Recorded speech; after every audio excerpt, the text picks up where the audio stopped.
Selamat mendengarkan podcast ini. Shalom saudara sekalian, kebenaran hari ini berjudul harus dewasa mental dulu.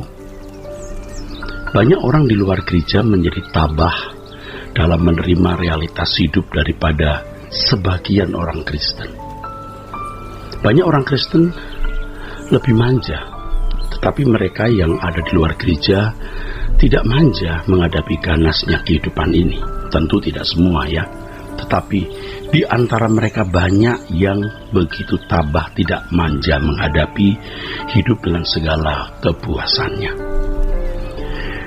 Orang-orang di luar gereja ini bisa menerima keadaan tersebut sebagai sesuatu yang tidak dapat dihindari, sehingga mereka menerima saja dengan pasrah dan rela. Kesulitan-kesulitan dan berbagai problem berat mereka hadapi dengan teduh, tidak lagi menjadi beban berat. Melalui keadaan itu mereka berlatih menjadi dewasa mental. Sebaliknya banyak orang Kristen yang menjadi manja dalam menghadapi kehidupan ini. Mereka berharap keadaan selalu sesuai dengan keinginan mereka. Mereka tidak bisa menerima keadaan yang menurut mereka tidak menyenangkan. Nah, banyak orang Kristen begitu, menjadi manja dan tidak suka menghadapi keadaan yang menurut mereka tidak sesuai keinginan mereka. Mereka tidak bisa menerima keadaan yang menurut mereka tidak menyenangkan. Saudara tahu kepicikan, kepikiran orang-orang seperti ini karena kerentanan mereka. Juga dipicu oleh berbagai faktor, diantaranya adalah ajaran mengenai Allah yang berkuasa dan baik, yang ditawarkan dapat selalu menghindarkan orang Kristen dari berbagai problem dan kesukaran hidup ini. Sebagai akibatnya banyak orang Kristen yang secara mental saja tidak bertumbuh. Mereka tidak bertumbuh menjadi dewasa, ya. Secara mental saja tidak dewasa, apalagi secara rohani. Tuhan memang baik dan berkuasa, tetapi bukan berarti kebaikan dan kuasa Tuhan dapat dimanfaatkan untuk menghindarkan diri dari problem. Justru problem merupakan berkat Tuhan untuk mendewasakan. Mestinya orang percaya memiliki kedewasaan mental yang lebih dari mereka, mestinya. Dan tentu juga harus lebih dewasa rohani dibanding mereka yang bukan umat pilihan, saudara. Kedewasaan mental adalah kedewasaan yang bertalian dengan kemampuan seseorang dalam bermasyarakat dan beradaptasi dengan lingkungan, dan ya terkait dengan kecerdasan menghadapi hidup dengan segala persoalan-persoalan umum. Artinya persoalan yang dialami semua manusia, baik orang Kristen maupun non-Kristen.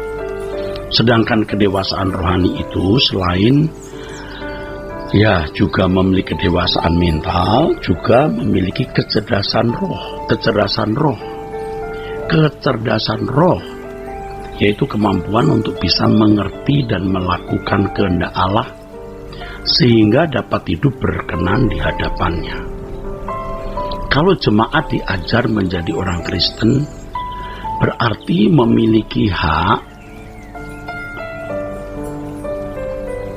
yang istimewa, berarti memiliki hak istimewa untuk mendapat kedewasaan rohani.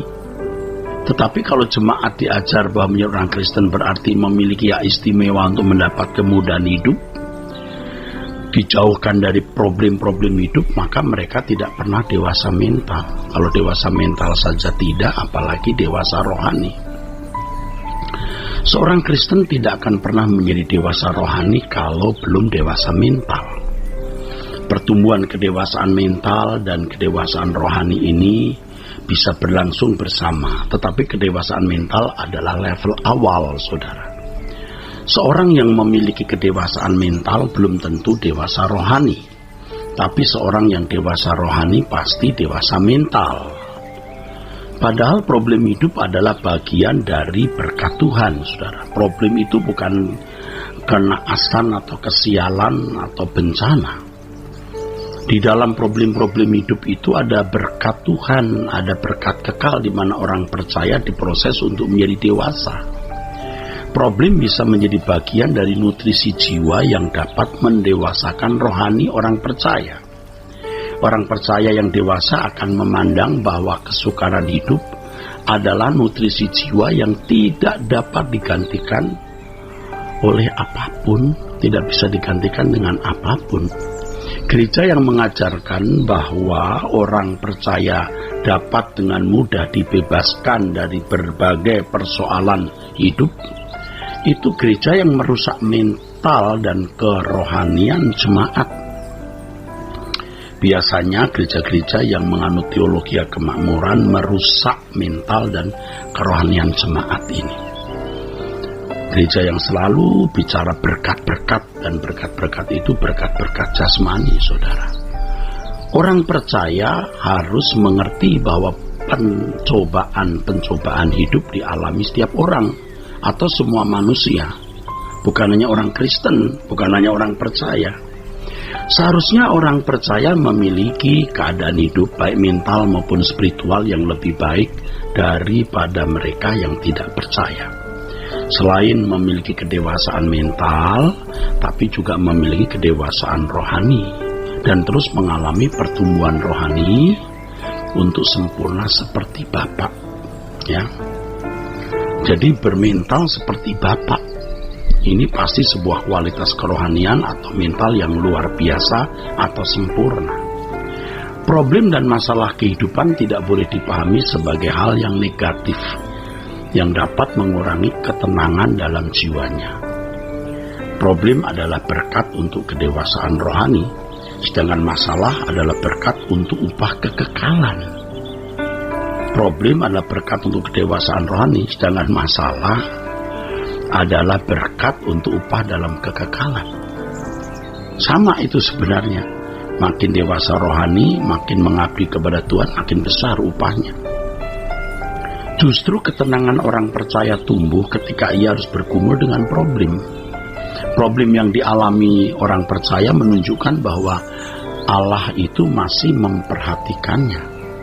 Sebab dengan memberi problem atau mengizinkan problem ya dialami orang percaya, Allah menggarap orang percaya untuk mendewasakan. Itu menunjukkan Tuhan memberi perhatian kepada umat pilihan itu sebagai orang-orang yang istimewa di matanya. Jadi problem jangan dianggap bencana, kesialan atau kenakasan, tetapi harus diterima sebagai berkat. Perjalanan hidup di bumi yang singkat ini adalah kesempatan untuk menjadi anak-anak Allah yang layak menjadi anggota keluarga kerajaan Allah. Oleh sebab itu dibutuhkan proses pendewasaan yang harus berlangsung sepanjang waktu dalam hidup ini. Tuhan mendewasakan melalui problem-problem hidup konkret yang melibatkan pikiran, perasaan, dan kehendak kita. Problem-problem yang mendewasakan kita bisa melalui peristiwa-peristiwa yang luar biasa yang dapat menggetarkan atau bahkan mengguncangkan jiwa. Bagi orang percaya yang mengerti kebenaran ini, saudara, tidak akan terkejut kalau ada sesuatu yang luar biasa terjadi dalam hidupnya. Sebab itu berarti Tuhan sedang menggarapnya agar di dalam dirinya ada perubahan, progresivitas untuk dewasa dan makin serupa dengan Yesus. Saudaraku, Tuhan bukan pribadi yang suka menyakiti anak-anaknya.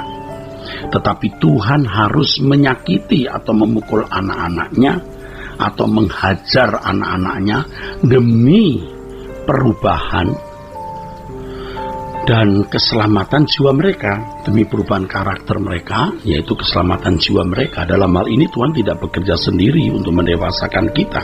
Kita harus terus bergerak mengikuti irama Allah atau merespon apa yang Allah kerjakan di dalam hidup kita demi perubahan.